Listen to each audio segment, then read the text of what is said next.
तो इनका फाइनेंशियल हम देखते हैं जो कि Q1 FY26 से फर्स्ट क्वार्टर का रिजल्ट है। तो इनका जो रेवेन्यू ग्रोथ हुआ है वो रेवेन्यू ग्रोथ हुआ है 22.5% से कंपेयर टू Q1 FY25, और जो इनका EBITDA ग्रोथ आया है वो 56.4% आया है। टोटल वॉल्यूम इन्होंने 8.5 मिलियन केसेज इन्होंने सेल किए हैं। अगर इसको ग्रोथ वाइज देखेंगे तो 17.2% का ग्रोथ आया है compare to first quarter of FY25। Total इनका जो रियलाइजेशन है पर केस वो 1022 रुपीज़ का है। अगर इसको भी देखेंगे तो ये भी 6.2% अप है compare to Q1 first in FY25। EBITDA margin देखेंगे तो इनका 12.8% है, ये भी अप हुआ है 2.77 BPS से। पैट इनका 56 करोड़ आया है जो कि लगभग 400% अप है कंपेयर टू Q1 FY25। तो इनका पैट 398% से ग्रो हुआ है और ऑपरेशंस से जो रेवेन्यू है वो 22.5% से अप हुआ है। इसका मीन्स ये है कि इन्होंने अपने प्रीमियम प्रोडक्ट जिसमें इनको मार्जिन ज़्यादा रहता है वो बहुत ज़्यादा सेल किए हैं कंपेयर टू लास्ट ईयर। इनका डेट टू EBITDA रेशियो अगर आप देखेंगे तो वो 1.5 है और डेट टू इक्विटी रेशियो 0.47 है जो कि पहले 0.49 हुआ करता था। तो सारी जो एल्कोहल बनाने वाली कंपनियां होती हैं वो लोग अपना जो सेल्स करती हैं दो कैटेगरी में करती हैं। फर्स्ट उनका सेल्स होता है एक जो मास प्रीमियम होता है, जिसमें मास प्रीमियम कैटेगरी, जिसमें ये लोग इनके प्रोडक्ट का जो प्राइस रेंज होता है वो 700-800 रुपीज़ से 2000 रुपीज़ तक के रेंज में होता है। तो वो मास प्रीमियम होता है, उसको generally most of people India में वही रेंज की कैटेगरी का वाइन यूज करते हैं, उसी रेंज की कैटेगरी का एल्कोहल यूज करते हैं। दूसरा जो सेगमेंट होता है उसे बोलते हैं P&A। P&A मीन्स होता है प्रीमियम एंड अबव या प्रेस्टीज एंड अबव। तो प्रेस्टीज एंड अबव और मास प्रीमियम दो कैटेगरी में ये लोग अपने प्रोडक्ट सेल करते हैं। तो इनका सेल्स का जो कंट्रीब्यूशन है वो अगर Q1 FY26 में देखते हैं तो 55.8% इनका जो सेल्स आया है वो आया है P&A सेगमेंट से, और 44.2% का इनका जो सेल आया है वो मास प्रीमियम सेगमेंट से आया है। अगर वॉल्यूम वाइज देखेंगे तो वॉल्यूम वाइज ये 46.2% है P&A सेगमेंट, और मास प्रीमियम जो सेगमेंट है वो 53.8% से आया है। अगर कंपेरेटिवली इसको देखें Q1 FY25 से तो Q1 FY25 में जो इनका जो P&A सेगमेंट से इनका जो सेल्स कंट्रीब्यूशन आया था 46% हुआ करता था, जो बढ़ के 55% हो गया, और जो वॉल्यूम कंट्रीब्यूशन था FY25 में वो 36.9% था, जो कि अभी बढ़ के 46% हो गया है। तो दोनों ही जगह पे आप देखेंगे तो बहुत शानदार परफॉर्मेंस इनके किया है इनके P&A सेगमेंट ने। इसी वजह से आप देखेंगे कि इनका जो पैड ग्रोथ है वो 398% से ग्रो हुआ है कंपेयर टू जो इनका सेल्स ग्रोथ है वो केवल 23% से ग्रो हुआ है। आगे इन्होंने अपने PPT में दिखाया कि इन्होंने एक नई ब्रांडी लॉन्च की है गोल्डन मिस्ट के नाम से, जो कि प्रेस्टीज एंड अबव कैटेगरी में है। और इन्होंने पहले अभी इसको कर्नाटका और तेलंगाना में लॉन्च किया, देन फिर वो इसको लॉन्च करेंगे आगे आंध्रा में और पैन इंडिया लॉन्चिंग करेंगे इसका। फिर फर्दर देखते हैं तो इन्होंने रशियन स्टैंडर्ड वोदका के बारे में बताया, जो कि पिछली PPT में भी इन्होंने अपने बताया था, इसको लॉन्च कर रहे हैं। तो बाकी अगर देखिए आपको ये तो बिजनेस का मैंने मोटा मोटा आइडिया दिया आपको। अगर आपको बिजनेस के बारे में डिटेल से समझना है तो मेरे चैनल पे पुरानी वीडियो पड़ी हुई, उसमें मैंने डिटेल से पूरा उसको स्टडी किया है, आप वहाँ पे जाके देख सकते हैं। हेलो दोस्तों, एलाइड ब्लेंडर्स एंड डिस्टिलर के फर्स्ट क्वार्टर FY26 के रिजल्ट आ गए हैं और कॉन्फ्रेंस कॉल भी आ गया, तो हम आज इन दोनों चीज़ों को डिस्कस करेंगे। तो सबसे पहले तो हम बिजनेस मॉडल को ब्रीफ में समझते हैं। तो एलाइड ब्लेंडर्स वाइन बनाने वाली एक कंपनी है जो कि नंबर 1 है by volume wise in India. Means ये लोग इंडिया में बॉटल वाइज अगर देखेंगे तो सबसे ज़्यादा बॉटल एलाइड ब्लेंडर्स के ही बेचे जाते हैं एल्कोहल के, और ये लोग नंबर 1 है इंडिया में। बाय वॉल्यूम भी ये लोग जो एक्सपोर्ट होता है इंडिया से, उस एक्सपोर्ट में भी ये नंबर 1 है। इनके टोटल 37 मैन्युफैक्चरिंग प्लांट्स हैं इंडिया में, और इनके इंडिया में लगभग 8000 से ज़्यादा रिटेल शॉप्स हैं जिन पर इनके प्रोडक्ट अवेलेबल हैं। इनके पास अगर इनके प्रोडक्ट पोर्टफोलियो में देखेंगे तो ये लोग विस्की, ब्रांडी, रम, वोदका, जिन, ये सारे प्रोडक्ट ये लोग बनाते हैं, और इनके पास 25 से ज़्यादा ब्रांड्स हैं। और इनके ब्रांड्स आप लोगों ने देखे भी होंगे, ऑफिसर चॉइस है, स्टर्लिंग रिजर्व करके इनकी विस्की आती है, ऑफिसर चॉइस ब्लू आती है, प्लस इनका आइकॉनिक वाइट के नाम से इनका विस्की आता है, प्लस इनका रशियन स्टैंडर्ड के नाम से वोदका आता है, प्लस इनका आर्ट हाउस एंड कई तरीके के और विस्की आते हैं जो प्रीमियम सेगमेंट में है, प्लस इनके जिन आती है जोया जिन के नाम से। तो ये सारे प्रोडक्ट्स आप लोगों ने देखे ही होंगे। तो जो इनका ऑफिसर चॉइस विस्की है वो वर्ल्ड का 5th largest selling whisky brand है, और इनका जो स्टर्लिंग रिजर्व विस्की है, ये विस्की जो इंडिया में सबसे ज्यादा बिकने वाली विस्की में 4th नंबर पर आती है। प्लस इनका एक और ब्रांड है आइकॉनिक वाइट विस्की के नाम से। आइकॉनिक वाइट विस्की जो है वर्ल्ड की फास्टेस्ट ग्रोइंग विस्की ब्रांड है। तो ये इनका मैंने ब्रीफ में आपको बिजनेस मॉडल समझाया। बाकी इनका रिटेल में बिजनेस मॉडल मेरे चैनल पे एक दूसरा वीडियो पड़ा, आप उसमें देख सकते हैं। तो चलिए आगे फिर हम इनके फाइनेंशियल के बारे में समझते हैं। तो इनके मैनेजमेंट ने अपने कॉन्फ्रेंस कॉल में बताया कि इनकी लिस्टिंग के बाद से ये कंजिक्यूटिव 4th क्वार्टर है जिसमें इनका स्ट्रॉन्ग परफॉर्मेंस आया है। और इनका आगे जो अपना फोकस है मैनेजमेंट का, पूरे प्रीमियम ब्रांड्स को नए नए प्रीमियम ब्रांड्स को लॉन्च करने के ऊपर है। अपने टोटल प्रोडक्ट पोर्टफोलियो का प्रीमियमाइजेशन करने की तरफ मैनेजमेंट का पूरा फोकस है।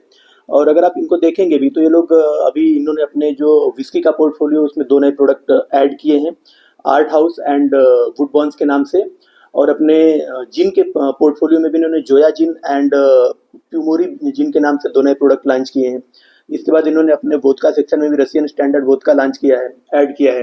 तो ये सारे प्रोडक्ट का अगर आप रेंज देखेंगे तो इन सारे प्रोडक्ट का स्टार्टिंग रेंज ही 4 से 5 हज़ार रुपीज है। तो इन्होंने अपने प्रीमियम ब्रांड्स के सेगमेंट में और भी कई सारे ब्रांड लॉन्च किए और मैनेजमेंट का कहना भी है कि आगे ये लोग फर्दर ये एडिशन और करते रहेंगे। फिर इनका मैनेजमेंट ने आगे बोला कि ऑफिसर्स चॉइस इनका नंबर 1 मास प्रीमियम विस्की है जिसमें 40% का इनको मार्जिन मिलता है। प्लस इन्होंने अभी कुछ नई ज्योग्राफीज में, कुछ नए कंट्रीज में एक्सपोर्ट को बढ़ाया है। पहले ये लोग केवल 14 कंट्रीज में एक्सपोर्ट करते थे, अभी इन्होंने बढ़ा के उसको टोटल 27 कंट्रीज कर दिया। उसमें कुछ south east countries, European countries और कुछ नए अफ्रीकन कंट्रीज को ऐड किया है। फर्दर मैनेजमेंट ने बोला है कि जो ग्रेन्स और इथेनॉल का प्राइसेस है वो सॉफ्टन हुआ है पहले के कंपैरिजन में, जिसकी वजह से इनको मार्जिन एक्सपेंशन में काफ़ी हेल्प मिली है, एज वेल एज इनका रेवेन्यू जनरेशन भी अच्छा हो रहा है। प्लस यूके एफटीए का जो यूके के साथ हमारा फ्री ट्रेड एग्रीमेंट जो हुआ है इंडिया का, इसकी वजह से भी इनको काफ़ी बेनिफिट मिल रहा है, क्योंकि ये एलाइट ब्लेंडर जो है वो लार्जेस्ट बल्क स्कॉच इंपोर्टर है फ्रॉम यूके। तो ये लोग स्कॉच यूके से इंपोर्ट करते हैं और उस स्कॉच से ये लोग फिर अपने प्रीमियम प्रोडक्ट्स बनाते हैं। तो अभी क्या है कि कुछ पॉलिसी चेंजेस हुए साउथ में जैसे आंध्रा में, कर्नाटका में कुछ पॉलिसी चेंजेस हुए। गवर्नमेंट ने कुछ पॉलिसी चेंजेस किए जिसकी वजह से भी इनको अपने revenue as well as profit after tax margin बढ़ाने में भी काफ़ी हेल्प मिली है। पहले क्या था आंध्रा में कि आंध्रा में पहले केवल गवर्नमेंट ही अपना ये जो अल्कोहल बेचती थी। अभी आंध्रा में गवर्नमेंट ने अलाउ कर दिया कि जो प्राइवेट प्लेयर्स है वो भी एंट्री कर सकते हैं और अपने प्रोडक्ट वहाँ पर बेच सकते हैं।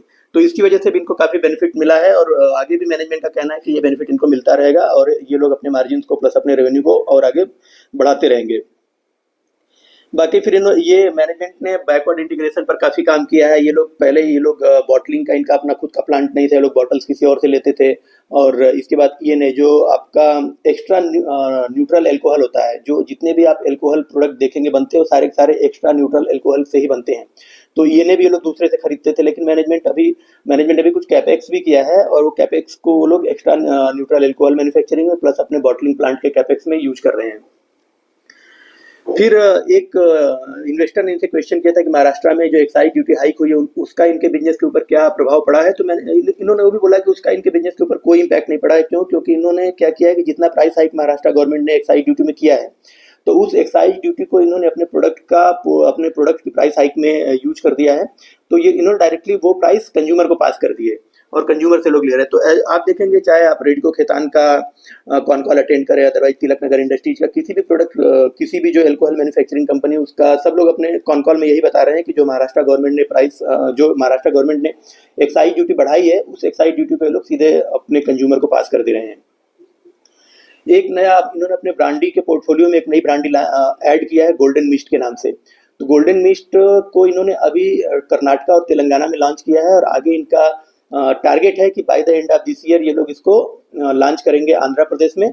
और देन इनका रिजल्ट देखने के बाद ये लोग फर्दर फिर उसको पैन इंडिया लॉन्चिंग का प्लान बना रहे हैं। मैनेजमेंट आगे होपफुल है अपने रिसीवेबल को लेकर, जो तेलंगाना गवर्नमेंट के ऊपर इनका कुछ रिसीवेबल्स बाकी है। तो मैनेजमेंट का कहना है कि वो लोग होपफुल है कि by the end of this year ये लोग उस रिसीवेबल को तेलंगाना गवर्नमेंट इनको पे कर देगी और या फिर नॉर्मल लेवल पर लेके आ जाएगी।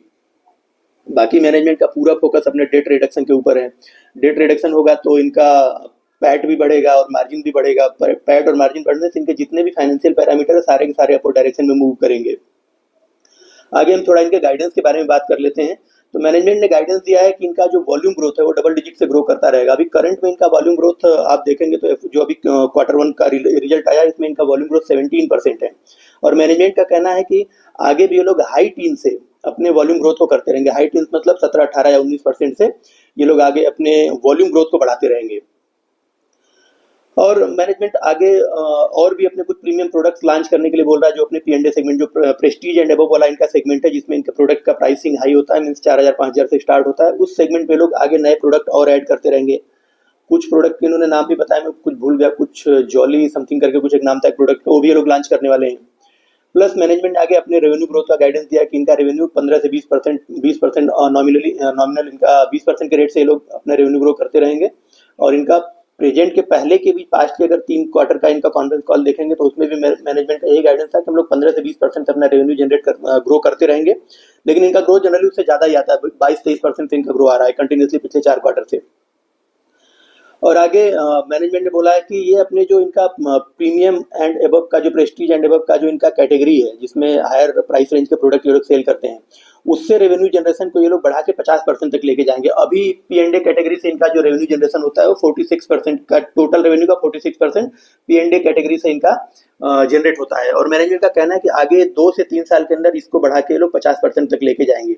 तो 50% तक अगर P&A देखिए, P&A जो कैटेगरी है इसमें इनको क्या होता है, इनका मार्जिन ज़्यादा होता है। मार्जिन ज़्यादा होता है, अगर ये लोग इसको बढ़ा के लेके जाएंगे 50% तक तो इनका मार्जिन भी बढ़ेगा। मार्जिन बढ़ेगा तो आप देखेंगे कि ROE और ROC ये भी दोनों अपवर्ड डायरेक्शन में मूव करेंगे, और इनके जितने भी फाइनेंशियल पैरामीटर सब अपवर्ड डायरेक्शन में मूव करेंगे। और जो भी शेयर होल्डर्स उनके लिए डेफिनेटली पैसा बनाने वाले हैं। फर्दर मैनेजमेंट ने आगे बोला है कि जो इनका एक्सपोर्ट का रेवेन्यू है, अभी इनका जो एक्सपोर्ट का रेवेन्यू है, इनके टोटल रेवेन्यू का केवल 5% एक्सपोर्ट से जनरेट होता है। तो मैनेजमेंट बोल रहा है कि आगे 2 से 3 साल के अंदर ये लोग इसको बढ़ा के 10% तक लेके जाएंगे। फिर इबिटा मार्जिन के इंप्रूवमेंट के लिए भी मैनेजमेंट ने अपना आगे का गाइडेंस दिया है कि ये इसको बढ़ा के 2.5 से 3% और एडिशनल बढ़ा के लेके जाएंगे। करंट में इनका कितना, करंट में इनका 12.5% है, 12.8% है, इसको ये बढ़ा के 16 to 17% तक मैनेजमेंट इबिटा मार्जिन को लेके जाने के लिए बोल रहा है इनकमिंग 1 से 2 साल में। और इन्होंने कैपेक्स के बारे में बताया कि 100 से 100 to 120 करोड़ का इन्होंने कैपेक्स किया है, और कैपेक्स आगे फर्दर करेंगे। और ये कैपेक्स ये करेंगे बॉटलिंग प्लांट को इनेबल करने में, और इसके अलावा सप्लाई चेन में इनको कुछ इश्यू आ रही है, तो सप्लाई चेन के ऑटोमेशन के लिए भी ये लोग अपना कैपेक्स आगे उसमें लगाएंगे। तो दोस्तों ये था इनका एलाइट ब्लेंडर्स एंड डिस्टिलर का Q1 FY26 का कॉन्फ्रेंस कॉल। आपको अगर इससे रिलेटेड कोई क्वेश्चंस हैं, या आपको अगर इसका डिटेल वीडियो देखना है जिनके बिजनेस मॉडल का, तो आप मेरे चैनल पर पहले एक वीडियो मैंने बनाई हुई है जिसमें इनका बिजनेस मॉडल मैंने डिटेल से स्टडी किया है, आप वहाँ पर देख सकते हैं। और फर्दर कोई क्वेश्चंस हो, आपके कोई कमेंट्स हो, तो आप लोग कमेंट बॉक्स में डालें। Thank you.